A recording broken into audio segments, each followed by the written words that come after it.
Hello everyone, welcome to power physics KV. अभी तक हम एंगुलर प्रोजेक्शन और हॉरिजॉन्टल प्रोजेक्शन डिस्कस कर रहे थे। In this video we are going to study a combination of these two projectile motion. Let me suppose I am standing on the terrace of a tall building. एक tall building है, मैं उसकी terrace पे खड़ी हूँ and I throw a projectile like this. एक projectile है, मैंने उसको हॉरिजॉन्टल से एक सर्टेन एंगल पे थ्रो किया। Let us suppose that angle is theta and we have thrown the projectile with an initial velocity u vector. तो इस प्रोजेक्टाइल ने मैक्सिमम हाइट अटेन करी A पे और ये जाके गिरा D पॉइंट पे लाइक दिस। तो ग्राउंड से लेट अस सपोज इसने जो मैक्सिमम हाइट अटेन की है वो हाइट है capital H and the height of the building जहां से मैंने प्रोजेक्टाइल थ्रो किया है that is taken to be small h। इस तरीके के मोशन को हम एक कॉम्बिनेशन कंसिडर करके बहुत आसानी से स्टडी कर सकते हैं, combination of angular projection and horizontal projection. देखो, जब हम O से A की तरफ हम प्रोजेक्टाइल का पाथ है, this path I am talking about, तो इस केस में we will take it as an angular projection. हमने एक एंगल पर प्रोजेक्ट की है टिल मैक्सिमम हाइट और वो है पॉइंट A। उसके बाद जब हम हॉरिजॉन्टल प्रोजेक्शन की बात करेंगे तो A पॉइंट पे जो velocity y component of velocity 0 होता है because that is the maximum height.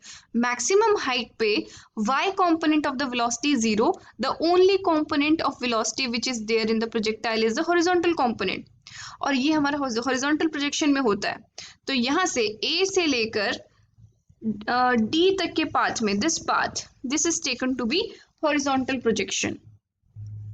तो अगर हम टाइम ऑफ फ्लाइट की बात करें, यानी कि O से D तक जाने में इस प्रोजेक्टाइल को कितना टाइम लगा, तो उसके लिए हम O से A तक का टाइम पीरियड ऐड करेंगे और A से D तक का टाइम पीरियड ऐड करेंगे।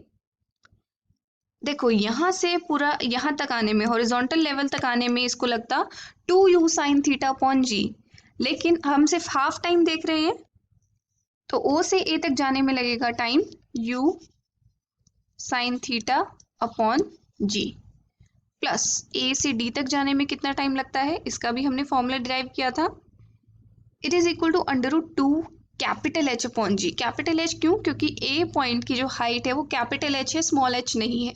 और यहाँ से जो हॉरिजॉन्टल प्रोजेक्शन वाला मैं ट्रीटमेंट ले रही हूँ वो मैं A पॉइंट से ले रही हूँ। नाउ अगर मैं हॉरिजॉन्टल रेंज की बात करूँ, this will be my horizontal range M से D तक। इस R को मैं दो हिस्सों में बांट सकती हूँ, एक है M से C तक और दूसरा C से D तक। तो ये M से C तक हाफ रेंज हो जाएगी एंगुलर प्रोजेक्शन की, और C से D तक it is the horizontal range of horizontal projection. Now geometry के अकॉर्डिंग MC हमारा OB के बराबर है। देखो, यहाँ से यहाँ तक की पूरी रेंज होती u² sin 2 theta upon g, तो हाफ कितना होगा, OB की वैल्यू होगी half of u² sin 2 theta upon g। अब हमें CD की वैल्यू निकालनी है, तो उससे पहले हमें ये देखना पड़ेगा। देखो, हॉरिजॉन्टल प्रोजेक्शन में हम फॉर्मूला निकाला था हमने u of √2h upon g। यहाँ पर h तो हमारा कैपिटल H होगा, what will be the value of small u। Horizontal projection में सारी की सारी वेलोसिटी हमारी हॉरिजॉन्टल डायरेक्शन में ही होती थी, इसलिए हम यहाँ पर u लिखते थे, लेकिन एक्चुअल में यहाँ पर ux होता था। इस केस में हमारा कुछ कंपोनेंट u का y डायरेक्शन में भी है, तो x डायरेक्शन में कितना कंपोनेंट होगा, ux के बराबर होगा, and that will be equal to u cos theta √2h upon g।